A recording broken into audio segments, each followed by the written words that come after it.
Today, I asked my phone, "Siri, why am I still single?" and it activated the front camera. It's important to establish a good vocabulary. If I had known the difference between the words antidote and anecdote, one of my best friends would still be alive.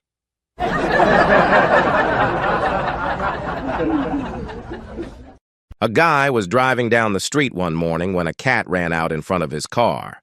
He didn't even have time to brake before he hit it. He pulled over and went to have a look. The cat was lying in the middle of the road, completely dead. He looked at the cat's collar and there was an address written on it. It was only a few doors away, so the man took a deep breath and rang the bell. A lady answered the door in her dressing gown. "I'm sorry to bother you," the man said, "but I think I just killed your cat." "Why, what did it look like?" the woman asked. The man did this. Loll your head to the side, roll your eyes back, and stick your tongue out as though dead. "No, what did it look like before you hit it?" So the guy did this. Hold your hands up in front of your face, open your eyes wide, and give a startled expression. I was lying in bed the other night when the doorbell rang. Half asleep, I got out of bed, put on my dressing gown, and opened the front door. There, standing on the doorstep, was a 6-foot-tall cockroach. Before I had time to shut the door, it leapt on me, punching and kicking with all 6 of its legs. All I could do was cover my head with my arms while it laid into me.